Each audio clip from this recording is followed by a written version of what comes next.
وہ اللہ کے ولی بنتے ہیں، وہ دن و رات شب و روز عبادت کرتے ہیں، وہ کبھی کبھی جنگل بیابانوں میں چلے جاتے ہیں، وہ پھر اپنا فیض پوری کائنات پر، پوری دنیا پر، اپنے شہر پر، اپنے محلے پر، اپنے ملک پر جاری فرماتے ہیں۔ لیکن یہ ڈیوٹی رب تعالیٰ تفویض فرماتا ہے، یہ سب کے لیے نہیں ہے۔ میرے آپ کے لیے کیا ہے؟ ہم فرائض کی پابندی کریں، یعنی کوئی نماز نہ چھوٹے، کوئی واجب نہ چھوٹے، کوئی روزہ نہ چھوٹے، حج زکوٰۃ یہ سب ادا کریں، اور اللہ تعالیٰ کی فرما برداری کریں، گھر میں اپنے والدین کے حقوق ادا کریں، پڑوسیوں کے حقوق ادا کریں، بیوی بچوں کی دیکھ بھال جو ہماری ذمہ داری ہے وہ پورا کریں، ایمانداری سے کاروبار کریں، جاب کریں، رزق حلال کمائیں، اپنے بچوں کے پیٹ میں حلال لقمہ ڈالیں، اور پھر اس طرح سے ہم زندگی گزاریں کہ جس میں دین کی خوبصورتی بھی نظر آئے اور دنیا کے معاملات بھی چلتے رہیں۔ اگر کوئی چاہتا ہے وہ اس سے بڑھ کر کرے تو وہ آدھی رات کو اٹھ کر اللہ کی عبادت کا اپنا وتیرہ بنائے، اپنی عادت بنائے، تہجد گزاری کرے، اشراق و چاشت کی نمازیں پڑھے، اوابین کی نمازیں پڑھے، نوافل پڑھے، بالکل نفلی روزے رکھے، اور دنیا داری کے کام بھی کرے۔ وہ کاروبار میں بھی وقت دے، وہ سفر بھی کرے، وہ حج و عمرہ بھی کرے، وہ سارے کام کرے جو اللہ تعالیٰ نے اس کو مال دیا ہے، وہ مال اللہ کے بندوں پہ خرچ بھی کرے۔ جب دین اور دنیا میں بیلنس ہوگا تو پھر دنیا چل سکتی ہے۔ آپ نے نہیں دیکھا دنیا کے کئی ممالک ایسے ہیں جس میں کروڑوں کا کاروبار ہو رہا ہوتا ہے، لیکن جیسے ہی اذان کا وقت ہوتا ہے شٹر ڈاؤن ہو جاتا ہے۔ یہ ہے نا، یعنی شٹر ڈاؤن ہونے سے پہلے دنیا چل رہی تھی، شٹر ڈاؤن ہو گیا تو اب دینی ذمہ داری شروع ہو گئی۔ 10 15 20 میں نماز پڑھی، پھر شٹر اوپر ہو گیا، پھر رش لگ گیا، پھر کاروبار شروع ہو گیا۔ بالکل ایسا ہی ہے کہ جب آپ رات کو اٹھ کر اللہ کی عبادت کرتے ہیں تو کتنے ہی اچھے ہیں وہ لوگ جو آدھی رات کو اللہ سے گفتگو کرتے ہیں، ہم کلام ہوتے ہیں، اپنے گناہوں کی معافی چاہتے ہیں، اور پھر جب 7 8 بجتے ہیں تو وہی اپنے بچوں کو اسکول چھوڑنے بھی جاتے ہیں۔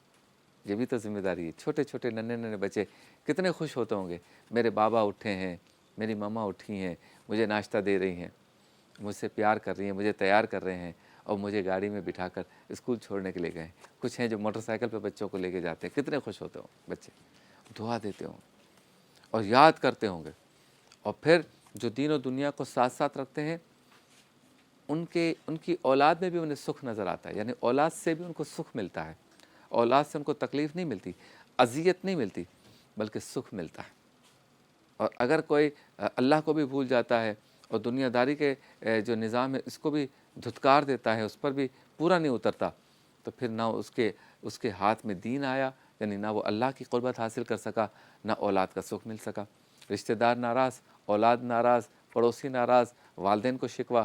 تو اس طرح سے ہمیں اپنی زندگی کا اسکیجول بنانا چاہیے کہ دین اور دنیا ساتھ ساتھ چلے، دونوں ذمہ داریاں پوری کرنی ہیں۔ اس دور میں تو میرے بھائیوں، میری بہنوں، میں یہ سمجھتا ہوں اس دور میں تو جس نے فرائض کی اور واجبات کی پابندی کی، سنت موقدہ کو عادتاً ترک نہ کیا، حرام کاموں سے بچا اور مکروہ تحریمی افعال سے بچا، تو یقیناً وہ شخص تقریباً دین پر مکمل پورا اتر گیا۔ تقریباً اور مکمل دونوں کہہ رہا ہوں۔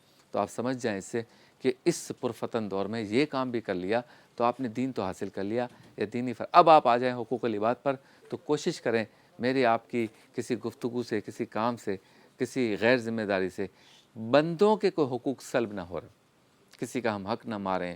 اگر کوئی غلطی ہم سے ہو جائے کسی حادثے کی بنیاد پر، کسی انہونی چیز کی بنیاد پر، کسی غیر مرئی طاقت کی بنیاد پر، یا کسی ایسے کام کی بنیاد پر کہ جو ہم نہیں چاہتے تھے، ہماری نیت نہیں تھی، اتفاقاً ہو گیا، تو پھر ہمارا رویہ ایسا ہو کہ اس کی دل آزاری نہ ہو، اس کو نہ لگے کہ یہ جان بوجھ کے مجھے تکلیف دے رہا ہے۔ اگر آپ کی ذات سے کسی کو تکلیف پہنچ گئی، اس سے ہاتھ جوڑ کے معافی مانگ لیں، نظریں جھکا لیں۔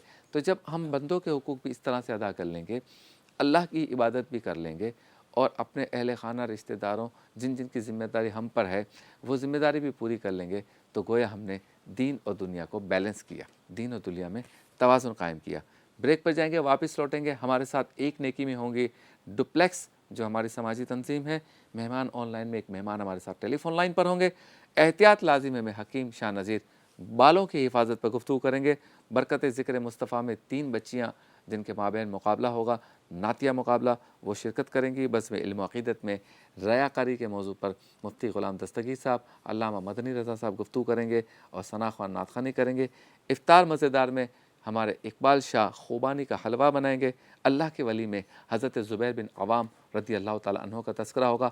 افطار یہیں سجے گی، بزم افطار سجے گی، مناجات بھی ہوگی، دعائیں بھی ہوں گی۔ ملاقات ہوتی ہے مختصر سے وقفے کے بعد۔